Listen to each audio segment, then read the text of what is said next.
I uploaded the PowerPoints to Blackboard for the course. I hadn't told you guys I had done that, I don't think. But if you go to, let's see, let's get out of,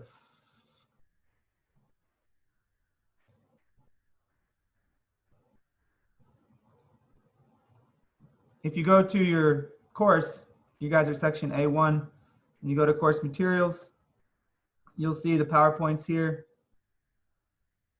And we're just doing chapter 1 today. Let me make sure.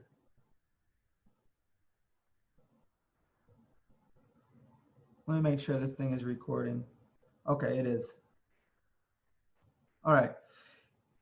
So I would recommend with the PowerPoints, just pull up the PowerPoints or just follow along with what I'm doing, and you can have some scratch paper. Any notes I make on the PowerPoints themselves or anything extra I talk about that aren't on the PowerPoints, that's what you could write down as notes. So that's what I would recommend in terms of lecture. Of course, I recommend that you read the chapter on your own time, and then of course work through the end of chapter problems. And just to remind you, for each chapter, we're going to try to do 2 lectures. The first one will just be lecturing over the chapter using the PowerPoints. And then the second one will work through problems, practice problems from the end of the chapter. All right. So chapter 1, financial accounting and business decisions. We basically are just going to introduce what is financial accounting, why is it important, who are the players, those sorts of things. So to start, there are 3 ways a business can organize themselves. And you guys already know some of these things, but you might not know how everything fits together. So a business could decide to operate as a sole proprietorship, a partnership, or a corporation. Sole proprietorships and partnerships are probably the most common form of business in the United States. There are a lot of sole proprietorships and partnerships. Sole proprietorship is where one person owns the business. And a partnership is where 2 or more people come together. Usually each person puts up an investment, some money, and they operate as a partnership. An example of a partnership would be the public accounting firms like Ernst & Young, PwC. Those are partnerships. Each of those big public accounting firms has 2,000 or so partners. Other examples of partnerships would be, a small doctor's office often is a partnership between a couple of doctors or more. Legal offices, law firms often are formed as partnerships. And then a corporation is so it's a separate legal entity. The corporation is separate from its owners. That distinguishes a corporation from a partnership and a sole proprietorship. Sole proprietorships and partnerships, when the owners die, they die. They're not distinguishable from their owners. But a corporation is a separate legal entity from its owners. The owners of the corporation are the stockholders. And the corporation is the dominant organizational type. And when we say dominant, we don't mean the most common type, because the most common is a sole proprietorship or a partnership. But it's the dominant organizational type. In other words, the biggest businesses in this country are organized as a corporation. Think Amazon, Walmart, Starbucks, Nike, for examples. So to form a corporation, a group of individuals have to approach usually their state that they want to be located in. They have to go, or they don't have to be doing their business in that state, but the state that they want to set up legally their corporation, they have to approach the state government. There's an office within each state, and they have to file what are known as articles of incorporation. So an intention that we want to incorporate ourselves as a company. And they have to get permission from the state. They have to pay fees, things of that nature. And then the state will give them a certain amount of shares of stock that they're allowed to sell, the number of authorized shares. And that sets them up as a legal corporation. We won't go into too too much more detail in regards to setting up a corporation. Just try to stay on the surface for right now. So some advantages of organizing a business as a sole proprietorship: it's easy to form. You don't have to fill out any paperwork or pay some fee. You can just start business. You can start selling hamburgers in your local town, for example. My dad, he owns a custom cabinet making company, and he just builds kitchen cabinets for people. The business started whenever he found his first customer, so it's pretty easy to form. There are tax advantages, and what we mean here are a sole proprietorship, the income from the sole proprietorship, the income from the business is just taxed at the owner's income tax bracket rate. It's just treated as income of the owner. Whereas a corporation, since the corporation is a separate legal entity, any income the corporation earns is taxed at a certain rate, whatever the corporate income tax rate is. It's not taxed, it's not treated as income of the shareholders. It's treated as income of that separate legal entity, the company. Like Amazon's earnings in a given year are taxed at a certain rate. And when Amazon gives a dividend to its shareholders, which sometimes companies do, they don't have to give a dividend, but sometimes they do. When they give the dividend, when the shareholders get that money from Amazon, guess what? The shareholders have to pay taxes on that dividend at their income tax bracket rate. So this gives rise to what people talk about with companies. It's a disadvantage. It's called double taxation. $1 of earned income. A company earns $1 of income. It's taxed first by the United States government, whatever the corporate income tax rate is. And then whenever they distribute some of that dollar to their shareholders in the form of a dividend, the shareholders have to pay taxes on that, whatever they get as a dividend, at their income tax bracket rate. So that is a disadvantage of organizing as a corporation. More taxes. Partnerships, also relatively easy to form. Tax advantages, again, the income of the partnership is treated as income of the owners. It's taxed at their income tax bracket rate, just taxed once. And with partnership, you have a broader skill set you can take advantage of. You got 2 or more people, each bring different things to the table. Partnerships are very common.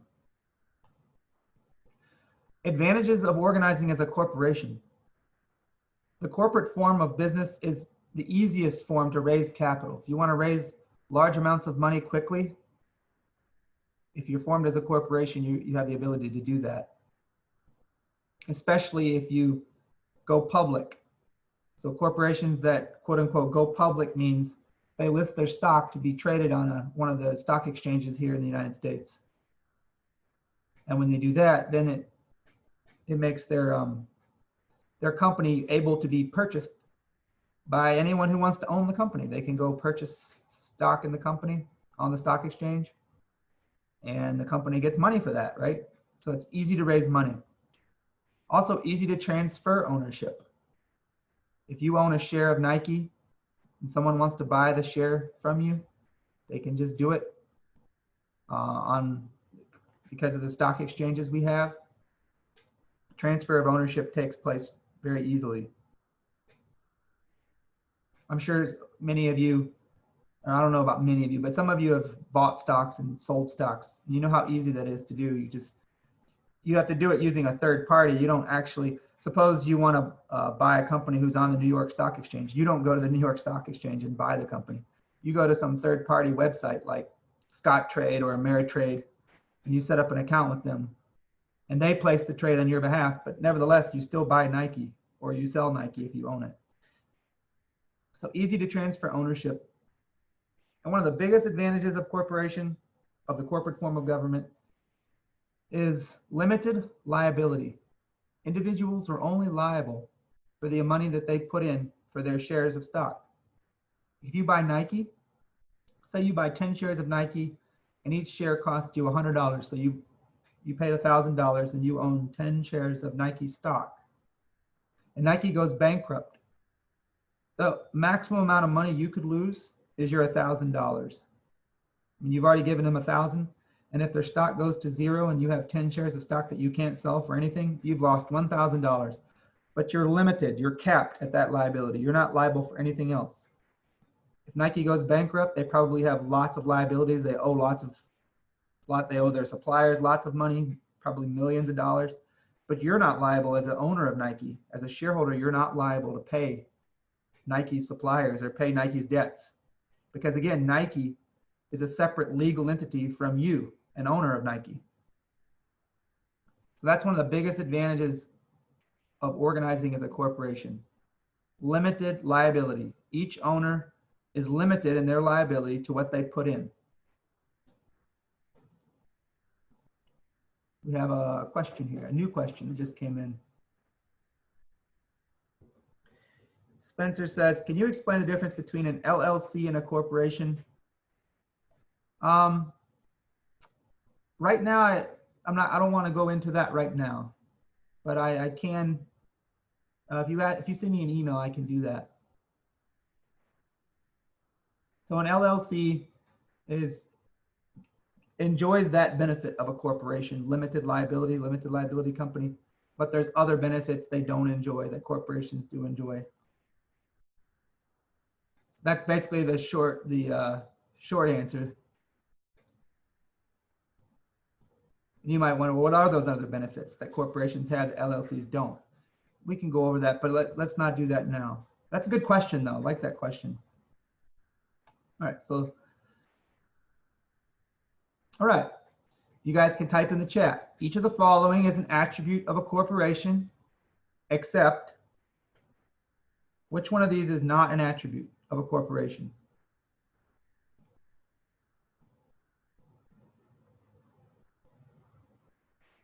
I'm seeing a lot of C's. Good. Right. The most common form of business is a sole proprietorship. Thank you. So these learning objectives throughout that are interspersed in the PowerPoint presentation, these are pretty easy type questions, but they're there just to make sure you're, paying attention with what's going on, staying awake.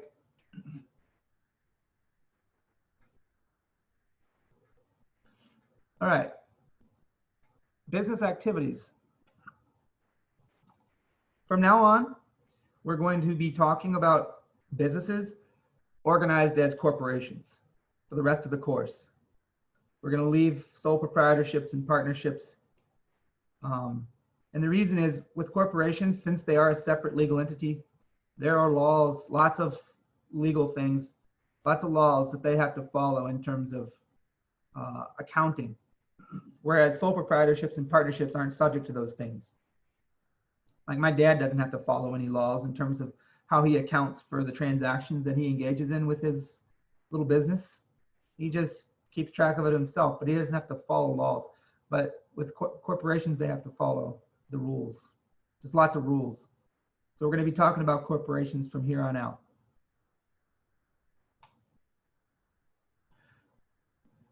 So a corporation can engage in one of three types of activities, either financing, investing, or operating.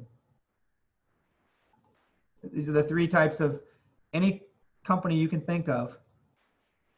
These are the three activities that they engage in on a daily basis. A financing activity is where the company raises money. They acquire money. This is usually the first activity they do. For example, when Facebook went public, they decided to become a corporation instead of just a website owned by two people, Zuckerberg and his buddy. They decided to go public. So they filed their articles of incorporation in whatever state they wanted to be incorporated in. They were given the license. They were declared a separate legal entity, Facebook, and they went public on NASDAQ actually. So NASDAQ lists their stock on their exchange. You can buy Facebook stock. And when they did that, a lot of people bought Facebook stock. That's called equity financing. Facebook, whenever they went public, they got a huge influx of cash from people who bought their stock. Another way Facebook can raise money, or companies can raise money, is through debt financing. This is where they borrow money. Equity financing, they're not borrowing. The investors are just giving them money, hoping that Facebook stock will go up in value and then they can sell the Facebook stock and make money in the future. But that's not a guarantee. It's more risky for the investors. With debt financing, this is where Facebook approaches a bank and says, can you loan me money? Or they sell their bonds to investors. A bond is essentially just a piece of paper saying, if you lend me $10,000, I'll give you this piece of paper, which is my promise that I'm going to pay you back 10,000 plus interest. A bond is basically just, instead of going to a bank for money, you go to just an individual for money. So borrowing from banks and through bonds is debt financing. It has to be paid back. Equity financing brings in money, but it doesn't have to be paid back legally. But of course, if you don't use that money, if Facebook doesn't use all that money in profitable projects so that their stock price goes up, then those people are going to stop giving Facebook money for their stock, or they're going to try to want to all sell their Facebook stock. And if you don't have any buyers, then the price goes to zero and Facebook goes bankrupt. So it's in Facebook's best interest to take all that money they got from the shareholders and use it profitably so that their stock price goes up, so that the shareholders can sell Facebook stock and earn a profit. Also, Facebook can return some money to shareholders in the form of dividends, but they're not required to. Companies don't have to pay a dividend. It's voluntary. Anyway, two types of ways companies can raise money, and that's classified in the financing activities. Debt financing is where they borrow it. You have to pay it back with interest. Equity financing is where they're just given money, and in exchange, they give the investors ownership in their companies, shares of stock. Another activity is investing. This is where the company takes the money that's been raised and they purchase assets that they're going to use, like land, buildings, equipment. They're going to use these assets to make products or provide services to customers. And in exchange for doing that, customers are going to give them money. So that's what the investing activities are. The company takes the cash they've gotten and they invest it in profitable assets, assets that they hope will bring them a profit in the future. Assets that they're going to use to make their products or provide their services to the customers, and in exchange, the customers are going to pay them money. And then operating activities, these are the activities where the company uses those assets that they invested in to make and sell their products and or provide their services. So Coca-Cola would be a good example. They go public. They get a huge influx of cash. They also borrow some money from a bank. They sell some of their bonds. They have a bunch of money. They take that money and they buy land. On that land, they build a bunch of plants and they buy equipment that they're going to use to make their Coca-Cola. Then they make their Coca-Cola and they sell it, and customers pay them for it. Operating activities. And they feed into each other, right? You get money through financing. You use that money to buy assets. Some of those assets, though, like your land, buildings, and equipment, you could eventually sell. When you sell it, you have more money now that could be back. Now you have more money for to do stuff with. That could go back into financing. Same thing, or you could use the assets to make your products and sell your products. That's operating activities. And when you get money from doing that, you can go buy more assets, go do more investing activities, or you could go do more financing activities. So they feed into each other, but financing starts it out. You have to have an influx of cash as a company. You have to start off with, you can't do anything with nothing, right? So financing activities started off. Do you have some questions here? Where do wages fall in this cycle when you pay your employees for the work they do? Alexis asks. Tyler says operating activities. You're right, Tyler. That's an operating activity. Any money you spend where the primary reason you're spending that money is to produce and sell your product, like paying your employees to make your product for you, It goes in operating. So the best way one of the better ways to figure out if a given activity is an operating activity is just ask yourself, is it an investing or financing activity? If it's not, then it's an operating. So by process of elimination. So ask yourself, does this activity, am I borrowing money from the bank or by issuing bonds? Am I selling my stock? If not, it's not financing. Then ask yourself, am I buying a long-term asset? Am I buying a plant, a building, equipment, land? Am I selling any of those things? If not, then it's not an investing activity. It's just over here an operating activity. Most activities that a company engages in on a day-to-day basis are operating. You're welcome, Alexis. Ariel says, what's the difference between investing and financing activities if both involve investing? Well, financing really doesn't involve investing. Investing implies that you're giving money, you're paying money, you're taking on risk, you're putting money, you're buying something, and you hope to sell that thing later and get a greater amount. But with financing, you're not buying, you're not giving money, you're getting money, you're acquiring money, you're getting money either from the bank or from other creditors, or you're getting money from shareholders. Whereas investing, you're buying things. And then if you end up selling some of those things that you bought, that's also called investing. Like you buy some land with some money that you got from your shareholders, but then you end up selling that land later for a greater amount. That's an investing activity. So purchasing or selling long-term assets, that's an investing activity. Acquiring money through borrowing or from shareholders, that's a financing activity.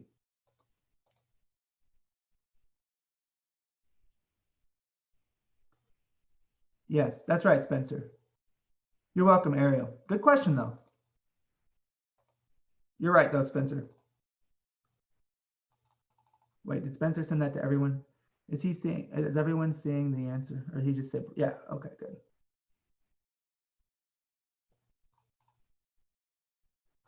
All right, so a lot of this stuff is pretty straightforward. And I won't always go through the PowerPoints this religiously. Sometimes I'll go off on my own tangent because I feel like I can explain it in a better way for you guys to understand in the PowerPoints. But for this chapter, I think the PowerPoints do a pretty good job. Which of the following is an example of a financing activity? So again, which of these is something where we're acquiring money, either through borrowing or through selling our stock to a shareholder?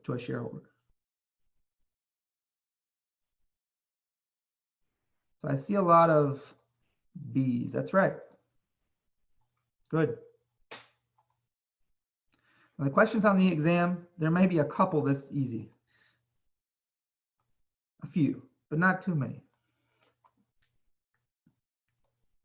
We're working our way up. Indicate who uses accounting information. So who are the users? First of all, we haven't really talked about what is accounting information. I guess they've kind of gone in a weird order here, but we'll talk about that in a second. Essentially, the accounting information, that's going to be the financial statements that the company releases each quarter and each year. Companies are required to submit financial statements every quarter of the year. And those financial statements basically detail what is the dollar value of all the company's assets, their liabilities, also how much money has been given to the company for shares of stock to date. Also, how much money has the company raised in revenue this quarter or this year? How much money have they paid out in expenses this quarter or this year? So who would want to know that information is the topic of this slide. So we have external users that would be interested in that information. These are individuals who are outside of the company. They're not shareholders. No. When we say external, they may be shareholders, but they have nothing to do with the day-to-day decision making within the company. So they're not employees of the company. Basically, that's what external means, but they could be shareholders, current shareholders.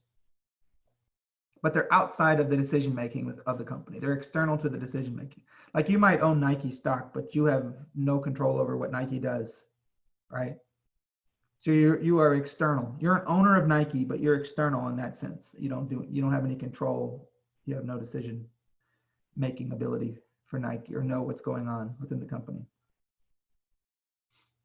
So investors, potential investors, people who are thinking about buying Nike stock, they, in order to make their decision of whether to buy the stock, they would want to know that information. They want to know how profitable Nike has been recently. You know, how many assets does Nike have, dollar value, how much liabilities do they have? And then they can compare that with what Nike's competitors have released to them. So they can make a decision between Nike or Reebok or Adidas or, you know. So investors, if you're a current shareholder of Nike, you want to know that information that Nike releases because you might want to sell your stock. If they release bad information, or if they release information that shows that they've been doing poorly this year, this quarter, like, I want out. You want to sell your stock. So you would want to know that. Also, creditors. These are individuals who have either loaned money to the company or are thinking about loaning money to the company. They would want to use this information to see if it's a good loan, right? Is this company a good credit risk? Will they repay the loan? If I give them money, will they repay me? And then of course, regulators need to know. So like the SEC, they want to know what the company's information. Because regulators charge companies fees and things of that nature. And in deciding what to charge them, they look at how the company's doing and things of that nature. So then there's internal users. These are, we would just say management within the company, individuals who make the decisions with the company's money every day. So they need to know the profitability. They need to know this information as well. They want to know how profitable each division is. Human resources within a company needs to know what would the effect of a 4% raise for all employees, what would that do to the company? They wouldn't know what that would do if they didn't know the company's, what's going on within the company in terms of their financial performance, the accounting information. For example, the finance department within the company needs to know if there's enough cash to pay their short-term expenses. Like, do we have enough money to pay our utility bill, to pay our employees, and so forth. So there's external users and there's internal users. External users are investors, creditors, and regulators. And then the internal users of the company's accounting information are management and individuals within the company who make decisions with the company's money. CEO, CFO.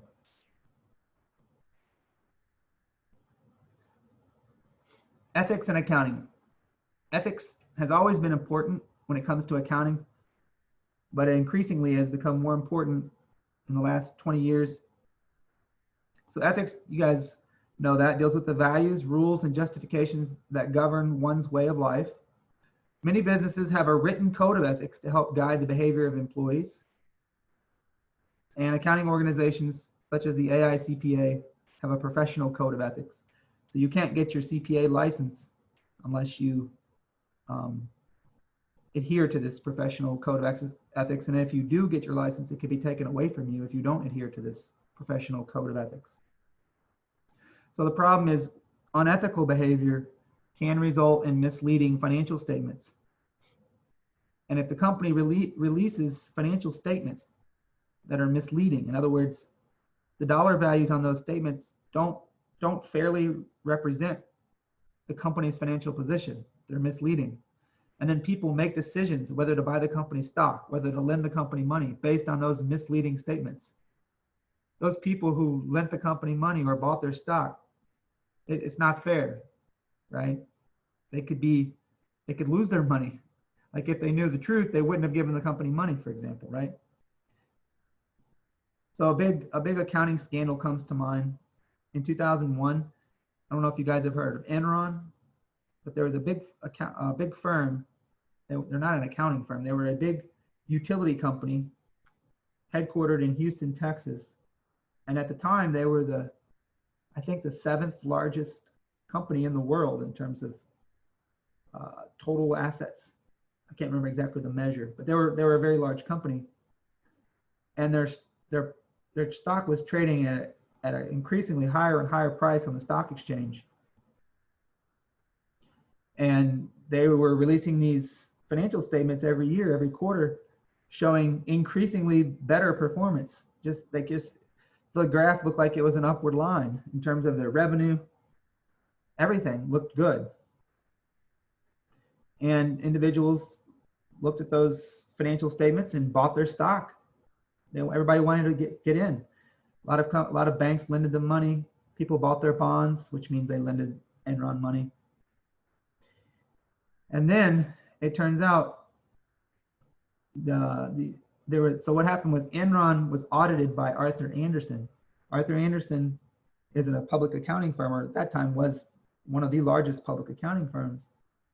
And the Houston office of Arthur Andersen audited Enron. And when Enron releases their financial statements, they also have to release the auditor's report. So the auditor is supposed to be an independent third party that looks at the statements and says, yes, those fairly represent Enron's financial results for this year. And so the investors and the creditors and the regulators should be able to look at the auditor's report and have faith. Instead of trusting Enron, you can't really trust the company. Well, we can trust the auditor because they know what they're doing, they know the accounting rules, and they know if Enron followed the accounting rules. And we're supposed to be able to trust the auditor. But it turns out, because Enron was paying Arthur Andersen so much to do the audit every year, Arthur Andersen was receiving $50 million a year from Enron just to do their audit. And so Arthur Andersen decided to cover up some of Enron's fraudulent practices and basically lie and say, yes, Enron's financial statements are okay, when they weren't. And there was a whistleblower at Arthur Andersen. So an employee, she came out and said, wait a second, this isn't right. Enron's statements are wrong. And there are some employees at Arthur Andersen who are going along with Enron and they shouldn't be, and that's wrong. So a whistleblower came out, and it led to the demise of Enron. So Enron's stock price went to zero, they went bankrupt. It also led to the demise of Arthur Andersen. Arthur Andersen was disbarred from being an auditor of any publicly traded company. They couldn't audit any publicly traded company after that. And my uncle was an employee at Arthur Andersen. He was a partner, actually, at that time. He wasn't in the Houston office. He was in the Memphis office in Tennessee. He had nothing to do with the Enron audit. But after Arthur Andersen was disbarred, all the employees were fired, essentially, and he lost $1 million in his retirement account. And it set him back 10 years. He was ready to retire, and he had to work 10 more years before he retired. So unethical behavior can lead to some really drastic downstream effects for all those who are affected by it. So in 2002, Congress decided to pass an act. So there were two senators, Paul Sarbanes and Harold Oxley. Together they wrote the Sarbanes-Oxley Act, and it was passed by Congress. And this act was passed to help to deter unethical behavior. And one of the main provisions of the act was after SOX, usually, so this is just abbreviated as SOX. After SOX was passed, now the CEOs of companies have to personally attest that their financial statements do accurately reflect what's going on within the company. They have to sign their name. And if later it's found that they didn't reflect, that they were misleading, then the CEO can be held accountable legally, and they can face up to 25 years in jail and huge fines. Before SOX, the CEO never had to actually sign their name and say, these statements do accurately reflect what's going on. And therefore, since they didn't have to do that, they weren't legally held accountable. They couldn't be taken to court and stuff like that. But since the CEO, usually the top officers, they're the ones that, if unethical behavior is going to happen, they're the ones usually going to perpetrate it. At least if it's going to be a big misleading thing. They're the ones, and that's what happened to Enron. It was the head people who perpetrated it. Since they're the ones that usually would perpetrate anything major, the SOX Act requires them to sign their names so that they could be legally held accountable later on so it acts as a deterrent, right? If you know that you could be taken to court and face 25 years in prison, you're less likely to do something unethical.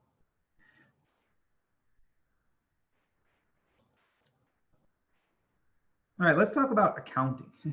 What is accounting? Accounting is just the process of measuring economic activity of an entity in monetary terms and communicating the result to users. So the accounting process involves 3 steps. First, identify the relevant economic activity. So let's give an example. Say you're Nike, or say you're Walmart, and a customer comes through with, they only purchase one thing. They purchase, let's say, a 6-pack of, I don't know, Dasani water. They come through the checkout line, and the economic transaction from Walmart's standpoint is, I'm selling a 6-pack of Dasani water to this customer. So that's the relevant economic activity. Then you would quantify the activity. How much am I selling? I'm selling 1 6-pack. How much am I charging for this 6-pack? Whatever the price is. I don't know. $7.99. I don't know if that's a good price or not. So that would be the quantification monetarily of what happened. I'm selling 1 item of this thing into my inventory, Dasani water, for $7.99. And this 1 item is a 6-pack of Dasani water. And then record the results. Now, how to record the results, that's what we're going to talk about. Step 3 is what we're going to talk about largely for the rest of the course. So journal entries. You can't just record the results any way you want to. There are rules that govern how publicly traded companies like Walmart can record the results of their economic activities. These rules fall under these. These rules are known collectively as GAAP, Generally Accepted Accounting Principles. So GAAP is a set of rules and principles that guide how the company is to record what happens, record the economic events that happen. It does change over time, and GAAP differs among countries. Currently, there are efforts being made to create greater international harmony. So you can think really of, there's 2 sets of accounting rules. In the United States, there's GAAP. And then in the European countries and in the Asian countries, there's IFRS, International Financial Reporting Standards. IFRS in those countries is what GAAP is in our country. GAAP and IFRS they overlap a lot, but there are areas in which they differ. But lately, in the last 10 to 15 years, there's been changes both to GAAP and IFRS to make them both more like each other. Because it's more of a global economy now. Companies compete. A company's competitors are not necessarily just those of its own country anymore. It could be companies in other countries who are following their set of accounting standards. And it's hard to compare the 2 companies' financial statements if we know that one company located in Europe is using IFRS and the other company located in the United States is using GAAP. And if GAAP and IFRS are vastly different, it's hard to compare the 2 companies' financial statements, right? And so that's why an effort has been made to make the rules in our country more like the rules in other countries. All right. Who makes the rules? Who makes GAAP?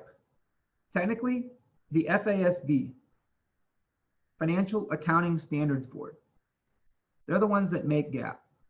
But we got to go above them though, because the FASB reports to the SEC. So the SEC, the Securities and Exchange Commission in the United States, they are a federal agency, so they're a governmental agency whose primary focus is to regulate the interstate sale of stocks and bonds. They regulate the stock exchanges. They make sure that the New York Stock Exchange, NASDAQ, and Amex, those are the 3 main exchanges where you can buy stocks or bonds of companies. They regulate, make sure those exchanges are doing that correctly. There's no monkey business going on. And the SEC sets rules for those exchanges and so forth. The SEC was established in 1934 by an act of Congress called the Securities Act. And they were established for the sole purpose of regulating. At that time, there was only one stock exchange. It was the New York Stock Exchange. And they were established to regulate that stock exchange and make sure that exchange everything was done fairly. See, in the olden days, Wall Street, where NYSE is currently, there was a big oak tree there. I'm not making this up. In the late 1800s, there was a big oak tree. And there weren't a lot of publicly traded companies. The NYSE was established. It was an exchange, and it was located right there under that oak tree.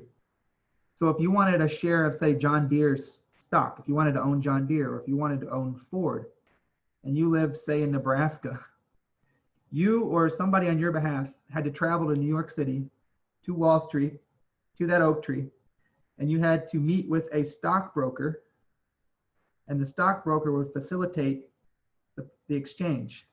They had the authority from John Deere to sell you a share of stock. Or if John Deere had already given out all their shares and you want a share, then the stockbroker has to locate someone else who has a share of John Deere stock and ask them if they want to sell it to you. And then you and that person have to go meet the stockbroker under that oak tree, and the stockbroker records the transaction in a journal. That's the New York Stock Exchange. That's how it was established. By 1934, there were a lot more companies who wanted to be listed on the exchange, and things were just, they realized they can't have they need to set up a different way instead of requiring people to come meet under the oak tree, let's allow things to be done by mail and stuff like that. So Congress realized we need some oversight board to make sure things are going okay with the stock exchange. And so they set up the SEC. I'm going way back in history, but that's the history of it. And now there are three main stock exchanges in the United States. There's NYSE, NASDAQ, and Amex. But the SEC oversees those. Now the FASB, they're the ones that set the accounting rule. They're the ones that make GAAP. They're not a governmental entity. They're located in Norwalk, Connecticut. I think that's right.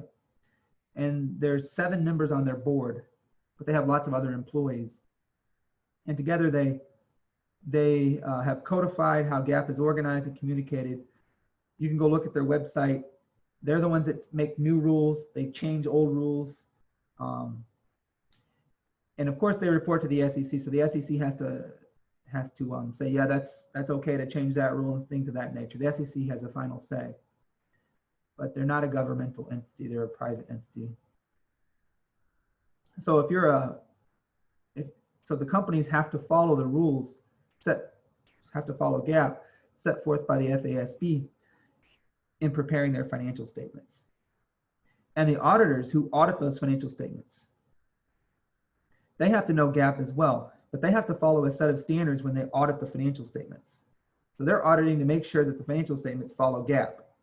And the standards that the auditors have to follow to make sure that the financial statements follow GAAP are known as GAAP, Generally Accepted Auditing Standards. And those are put forth by the PCAOB. I know there's a lot of acronyms. So the Public Company Accounting Oversight Board, this board was established by SOX, the Sarbanes-Oxley Act of 2002. Prior to SOX, there wasn't a PCAOB. The auditors didn't have a set of standards. They just looked, and to the best of their knowledge, are the company's statements following GAAP? Yes or no? But after the PCAOB, after SOX, the PCAOB was established. The PCAOB is the one that audits the auditors to make sure that they're doing the audits correctly. So this would prevent something like with Arthur Andersen and Enron. So there would be the PCAOB would come along and audit the Arthur Andersen audit to make sure that Arthur Andersen's not going along with Enron. Because the problem is, and it still is today, the company pays the auditor. The auditor audits the company's financial statements, but they're paid by the company. So there's an incentive to kind of go along with the company if you still want to keep getting their business, getting paid by them. So this PCAOB helps disincentivize that, right? Because if you know I'm getting $50 million a year from this company to audit their financial statements, so the company wants me to say the statements are okay. If I say they're not okay, they might fire me. But if I say they're okay when they're not okay, The PCAOB will come by and they will let everyone know that I went along with the company and I might not get any more audits.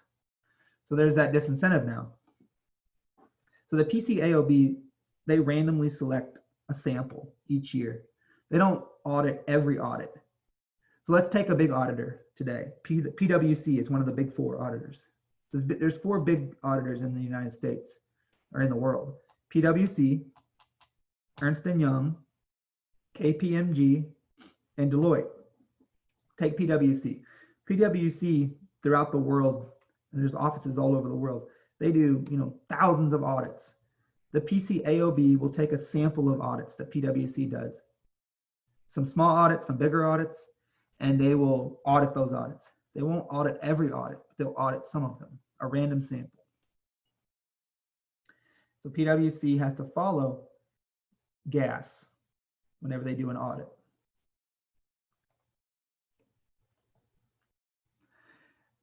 IFRS, this is to the European countries and the Asian countries of what GAAP is to us. These are the International Financial Reporting Standards.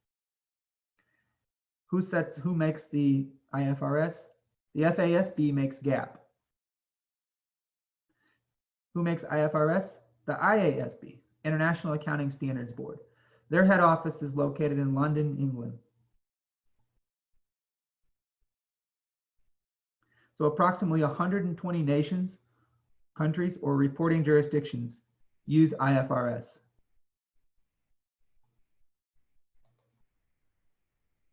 All right, let's get more into the nuts and bolts of accounting here. So to understand, if we go back to the accounting process, identify the relevant economic activity. We're selling that 6-pack of Dasani water. Quantify the activity. We're selling one of them for $7.99. Record the results. How do we record the results? To understand how to record the results, we first have to talk about the accounting equation.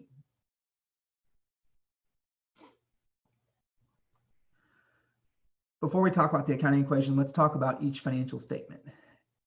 It seems a little counterintuitive because to understand what the financial statements are, you need to understand the accounting equation first, in theory, but it makes sense to talk about them more the reverse direction. So it's like we're going to talk about the forest first, and then we're going to go in and look at the individual trees. So there are four main financial statements. There's a balance sheet. The balance sheet reports at a point in time all the firm's assets, all their liabilities, and all their stockholders' equity accounts. And the accounting equation can be seen clearly from the balance sheet. The accounting equation is assets equal liabilities plus owner's equity. Assets are the firm's resources. Liabilities are the firm's obligations, or said differently, liabilities are the creditor's claims to the company's assets. The bank, the people who own the company's bonds, the creditors, people who have lended the company money. The liabilities are their claim, the dollar value of their claim to the company's assets, AKA the company's obligations. Stockholders' equity represents the dollar value of the shareholder's claim to the assets. But the company is not under obligation to give those shareholders that money. Remember financing activities, you can do debt financing, that's liabilities, or you can do equity financing, that's stockholders' equity. Only the debt financing does the company have to repay, but the equity financing, they don't have to repay. This is the accounting equation. This equation has to hold at any moment in time within the company. So every time you record the results of an economic transaction, after recording the results, this equation has to be true. Before recording the results, this equation has to be true. It always has to be true. So if you record the results in a certain way, such that this equation no longer holds, then you've recorded it incorrectly. So the balance sheet, income statement. The balance sheet is just a snapshot of the company's financial position at a moment in time. For example, here's Columbia Sportswear. Here are all their assets. Cash is an asset. That's the value of, that's their checking account balance, essentially. Their investments, like investments in other companies' stocks, that's the dollar value of those. Their accounts receivable, the amount that's owed to them as of this time by their customers that they've delivered sportswear to, is right there. It just lists the dollar value of their resources. Liabilities, this is what they owe their suppliers for all the stuff they've gotten from the suppliers but they haven't paid for, accounts payable. This is what they owe the government for taxes this year. This is what they owe other liabilities like wages payable, utilities payable. They owe, they owe the utility company, things of that nature. These are the liabilities. And this is the value of the common stock. This is the dollar value of what's been given to them by shareholders as of the end of this year, December 31st, 2017. And then this retained earnings is what they've earned to date from selling their sportswear. To date, not during 2017, but since they've been a company all the way to this date, this is what they've earned. This is a snapshot of the company's position at a moment in time. Income statement is a change statement. This reflects what happened for this year. That's why it says for the year. Whereas the balance sheet just says at the date, as of. Balance sheet is as of, income statement is for the year. Income statement essentially just reports the change in the accounting equation. If you imagine this equation, it has to hold at the beginning of the year, it has to hold at the end of the year. Then the change, if you subtract the end of year, the beginning of the year from the end of the year. So the change in assets has to equal the change in liabilities plus the change in owner's equity. The change in owner's equity is essentially what's shown on the income statement in a sense. Well, part of the change in owner's equity is what's shown on the income statement. The change in owner's equity equals the change in assets minus the change in liabilities. And that's what's shown on the income statement. So the income statement reports revenues and expenses. Revenues are increases in a company's resources from providing goods or services. So that example was selling the 6-pack of Dasani water for $7.99. That's revenue that they've earned, Walmart has earned. $7.99 of revenue. So they would have to, when they record that sale, they have to recognize that revenue, $7.99, because they provided the good to the customer. They would also have to recognize that part of their inventory is gone. Inventory is an asset, right? That 6-pack of Dasani water no longer belongs to Walmart. It belongs to the customer. So Walmart has to record that. They have to reflect that part of our assets have gone down. So there's actually two entries that need to be made whenever a company sells something to a customer. Expenses are decreases in resources from providing services or goods. And then net income is just the difference between revenue and expense. When revenue exceeds expense, we call it net income. When expense exceeds revenue, so when revenue minus expense is a negative number, we call that net loss. So net income, if revenue minus expense is positive, net loss if revenue minus expense is negative.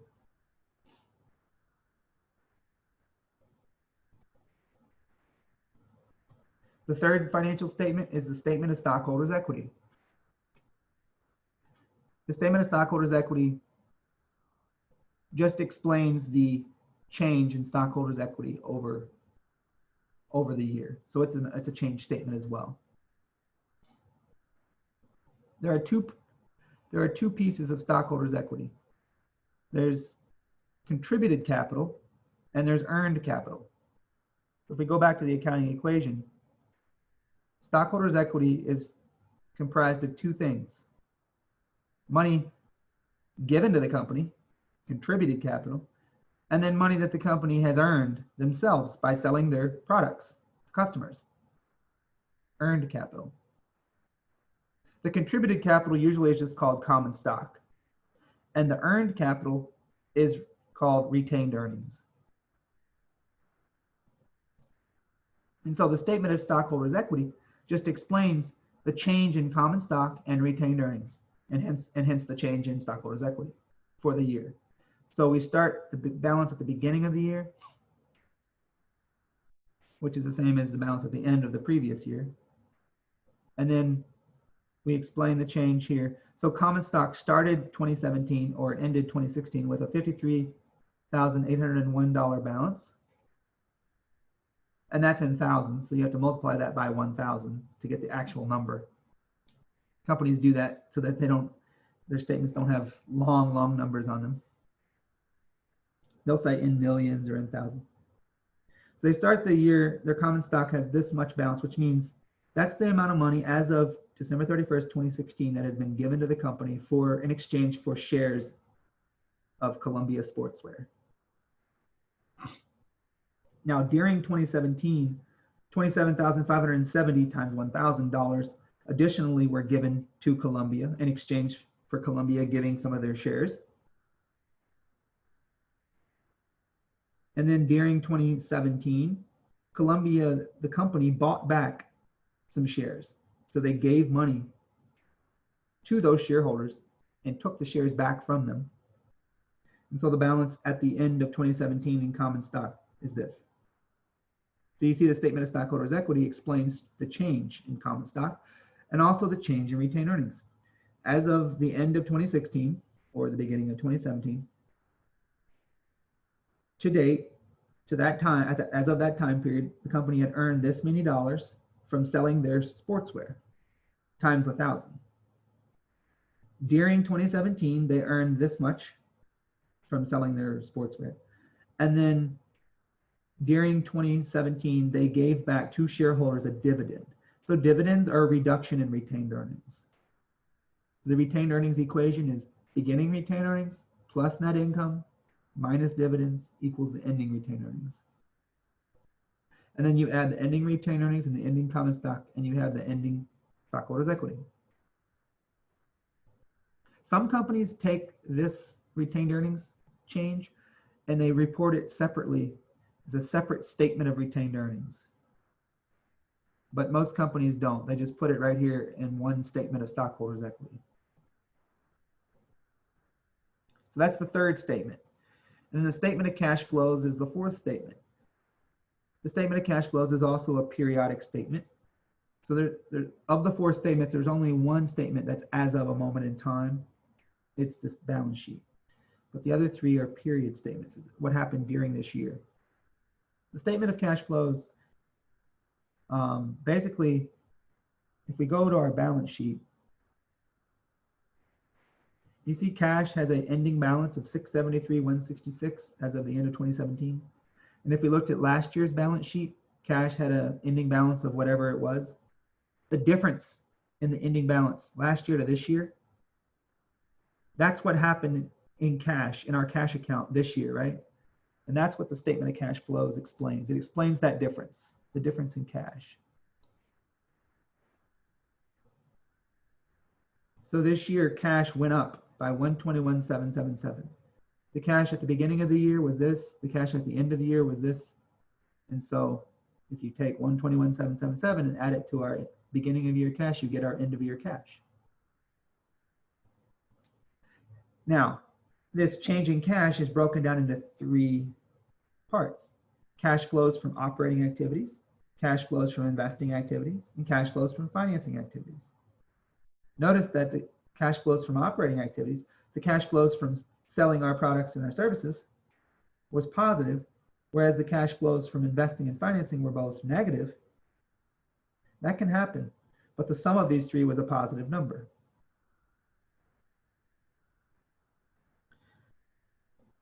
Operating activities, we already defined what those were.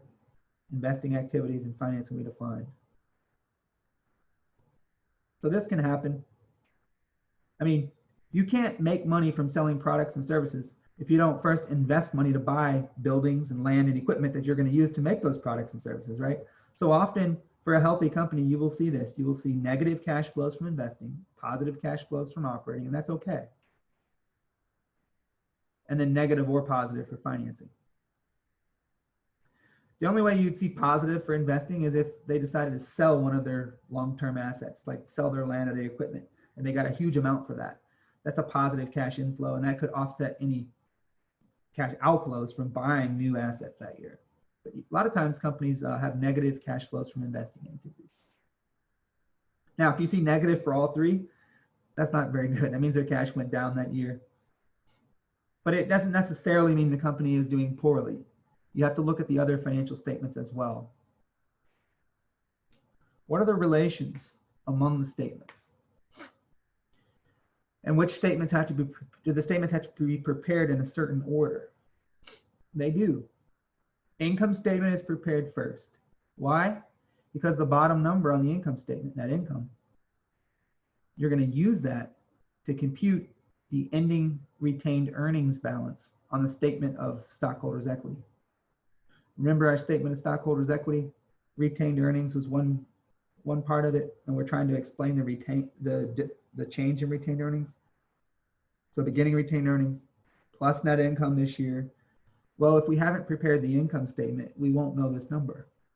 So you prepare the income statement, get the net income, put that right here, and minus the dividends is the ending retained earnings. And then we do our common stock at our beginning and any changes and then the end. So we have our ending balance in stockholders' equity. Now we can make the balance sheet. The balance sheet has the ending balance and all the asset accounts, all the liability accounts, and stockholders' equity accounts. So income statement, then the statement of stockholders' equity, then the balance sheet.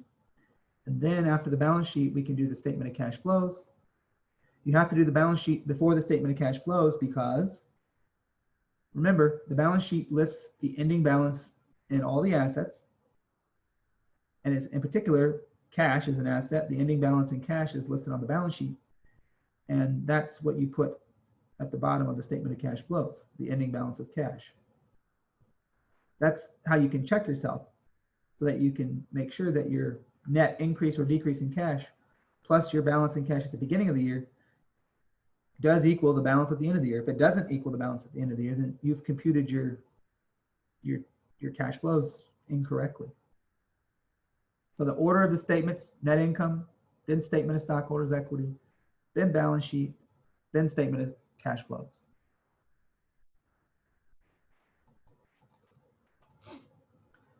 I skipped a slide because I just talked about what was on slide 30. Which of the following financial statements displays a company's revenues and expenses? I saw some B's, I saw a D. Revenues and expenses. Now I'm seeing lots of D's. Actually, those B's were from the previous question. Yeah. D, income statement. You guys are right. Revenues and expenses are shown on the income statement. We're going to talk about later. You might wonder as we're talking, isn't the net increase or decrease in cash, isn't that the same as the net income? It's not. It's not. And the reason it's not is because the income statement is an accrual statement. Revenue and expenses are recognized on an accrual basis. And the statement of cash flows is a cash basis. And we'll talk about that in later detail. So a company could in fact have negative net income, but positive cash flows for the year. Could have a positive number here, but a negative net income number, or vice versa. Something can only go on the statement of cash flows if we've gotten the cash or if we paid the cash. But that's not true for the income statement. Stuff can go on the income statement in the form of revenue, even if we haven't gotten any cash yet. Like for that Dasani water, what if they pay with a credit card? As long as we give them the product, we can record the $7.99 as revenue, even if we haven't received any cash yet. And if they pay with a credit card, we haven't received cash yet. We have to wait usually a day before we receive the cash from the credit card company. So revenue is independent of cash. It's just if you've earned it, then you can record it. Same thing with expenses. If you incur them, then you have to record them, even if you haven't paid any cash yet. And that can happen. And we'll talk about that in later detail. That actually is what trips students up the most in this class. the accruing of revenue and the incurring of expenses, and that being separate from cash, how that's different. That's what trips students up a lot in this class. All right, we're almost done. In addition to those 4 financial statements that the companies have to release every year, every quarter actually, and by the way, these 4 financial statements, balance sheet, income statement, statement of stockholders' equity, and statement of cash flows, the company has to submit those to the SEC at the end of every quarter. Every publicly traded company. If you're traded publicly on the New York Stock Exchange, NASDAQ, or Amex, you have to submit those 4 financial statements along with some of these other things we're going to talk about next to the SEC at the end of every quarter of a year. As well as your auditor at the end of every year, not quarter, but at the end of every year, you have to also submit the auditor's report, which is the auditor's opinion of your financial statements. All these things have to be submitted to the SEC, and the SEC makes these things publicly available to everyone. You can go look up Walmart's financial statements and the auditor's report over Walmart's financial statements. The way to look it up, I'll just write it down. And if you're interested, you can go look at it. It won't be on the exam, but how do you look up financial statements of companies? Will this let me write? Yeah, it'll let me write. You go to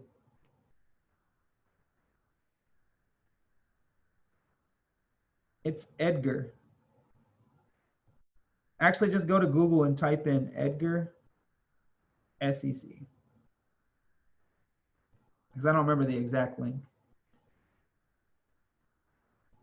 You go to the SEC's Edgar website, and in there you can type the company's name or type their ticker symbol, and you can search any company and you can find, ever since they've been publicly traded, going all the way back to when they first became publicly traded, like Facebook, for example.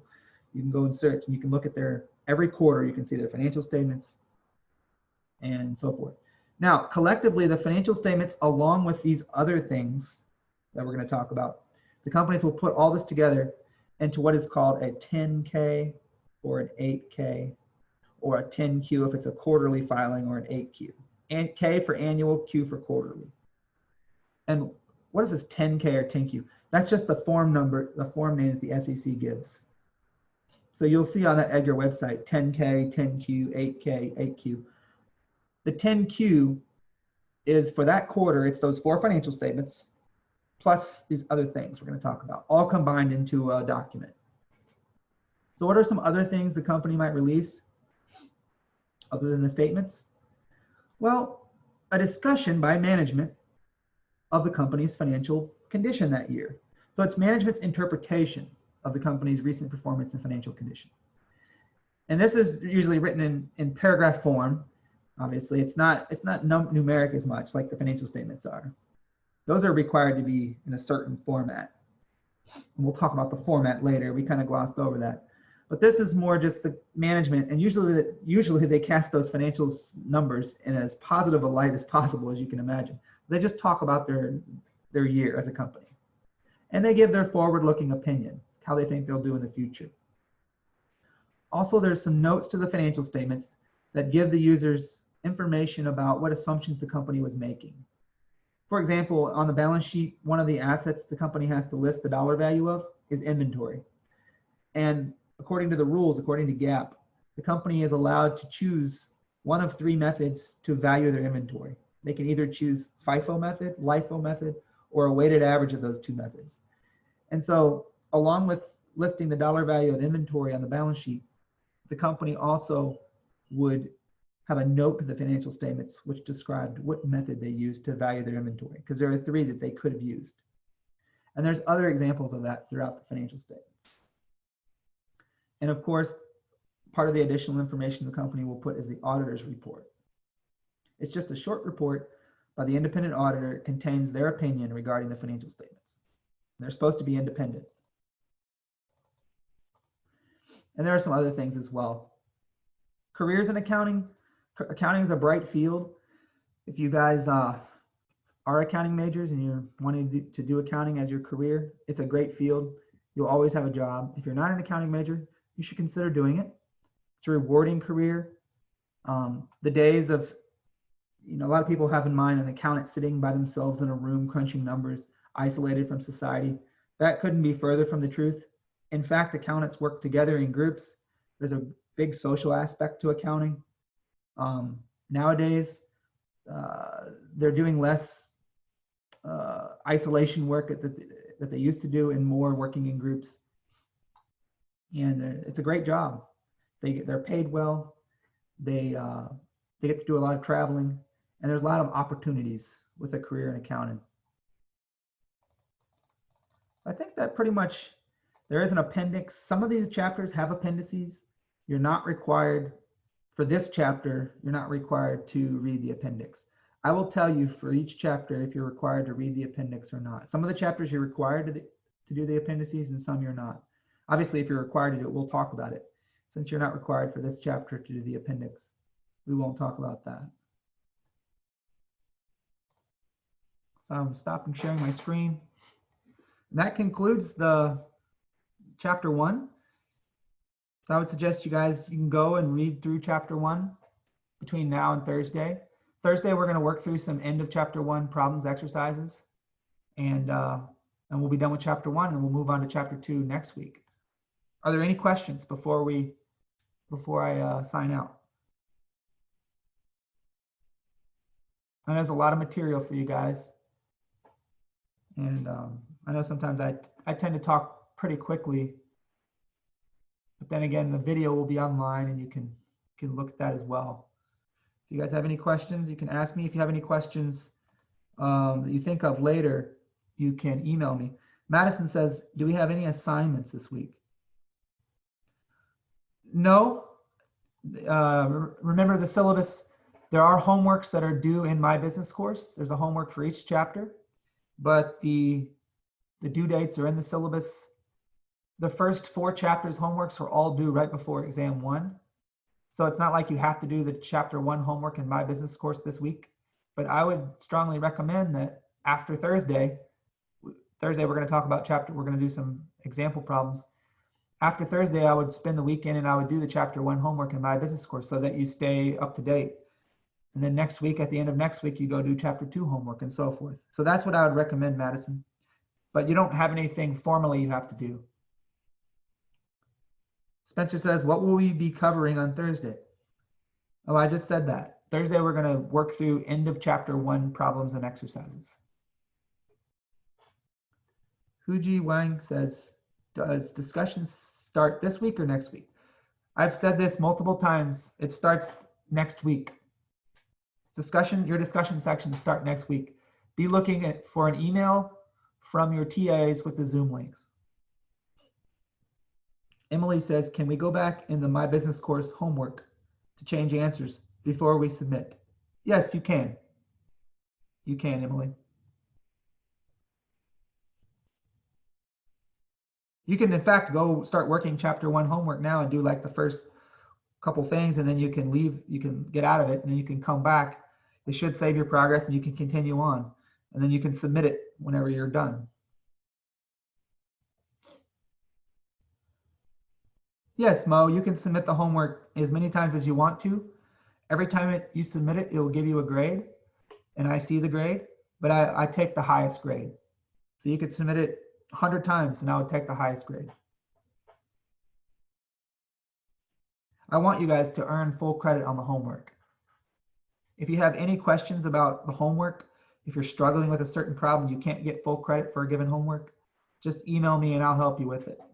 Or that's when you come to my office hours, and I'll help you in office hours. My office hours will start next week, and they'll be from 9 to 10 a.m.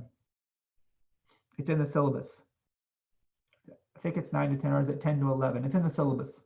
I'll send you the link, the Zoom link to my office hour before it comes. So my office hours and discussions and the TA's office hours will start next week. I figured we need some material before we start office hours. There's nothing to discuss other than the syllabus. Any other questions? All right. Guys, have a good day and good tomorrow, and I'll see you guys Thursday. Signing out. I'll post this to YouTube.